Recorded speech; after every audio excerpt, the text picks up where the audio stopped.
Can I tell you a joke? Yes, please. There was one Mrs. Bhatia. No Bhatias? I could change the name. There was one Mrs. Bhatia who was having her 50th wedding anniversary. They had a wedding anniversary and the next day she filed for divorce. The judge saw the divorce petition. He was also a good family friend. So he called her and he said, "Why you want to divorce your husband? He's such a sweet little thing. Why do you want to divorce him? On what grounds you want to divorce him?" She said, "He's not been faithful to me. He's been cheating me." How do you come to this conclusion? Just yesterday you had your 50th wedding anniversary, you were fine yesterday, how do you conclude this? I got little nostalgic and started flipping through the photo album. Then I saw none of my 5 children resemble him.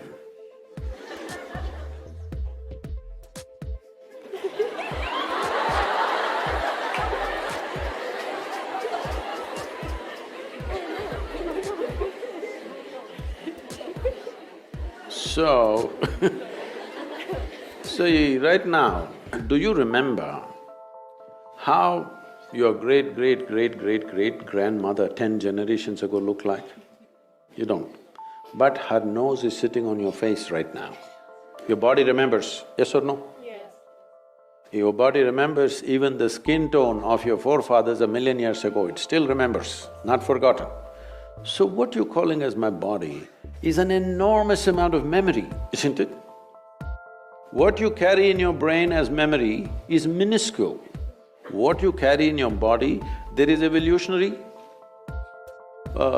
memory, there is genetic memory, there is karmic memory, there are articulate and inarticulate levels of memory.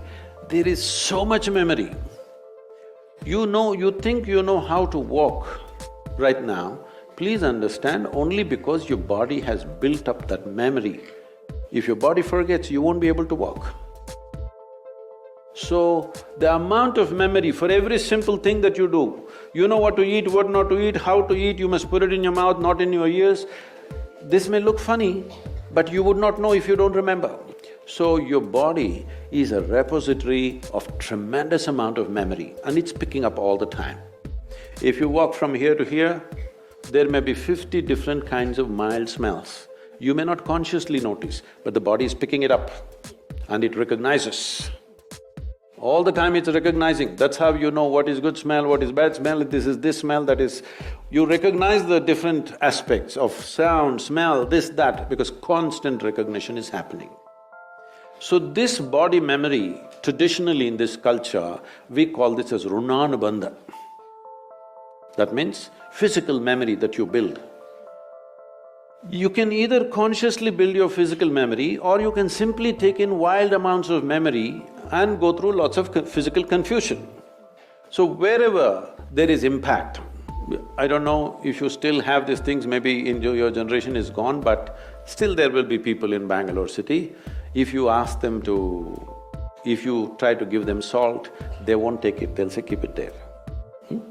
If you try to give them sesame seeds, they will say, please keep it there. Because they have recognized many substances which can easily carry your memory and it will become mine if I take it. So I don't want to take in memory. This is the reason why generally in this culture, touching each other, shaking hands, these things are avoided. We touch our own 2 hands and do namaskaram because we don't want to go on picking up memory. Because if I as much as touch this memory, it remembers.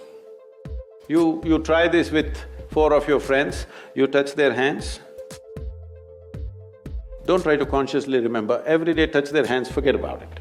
Tomorrow, if that person comes and touches you, you know it's this hand, isn't it? So the body remembers, it's not the mind.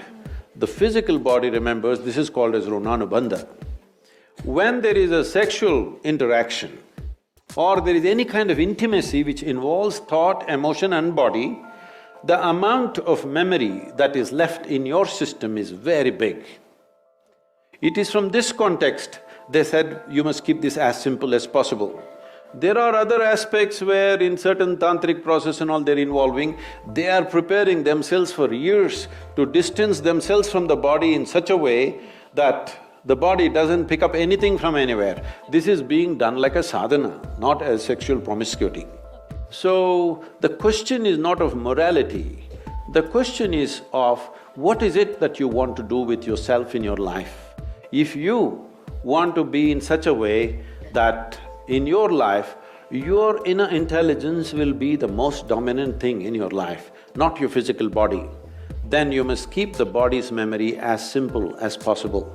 This is why simple types of food, people go into very simple kind of food, not complicated. Even now, I eat one meal a day and I eat only one item in the meal. I won't eat 10. I may eat all of those things another day, but today I'll eat only one item because it makes a huge… Just experiment and see, don't go by what I'm saying. Just experiment and see, especially when your examination time comes, eat simple food and see what a difference it makes for your intelligence, how it functions, how alert you are, everything. So, what is it that you're trying to build yourself to? Do you want to build yourself to be a sexual supernova? Or… No, I'm saying some people may have that intention, that's up to them. But what is it that you want to do with your life is something that you must decide. If you have decided that, it's very, very important that you don't unconsciously pick up enormous amount of memory because this will lead to… Later on you will see, it'll become very difficult to remain peaceful and joyful in your life, no matter what good things may be happening, simply because there is confusing memories in the system. When something else of similar nature comes, the body goes into a turmoil of confusion. It may not translate into your mind, just physically it will go on. So, it's a choice that one has to make. It's not a question of morality, it is a question of living sensibly.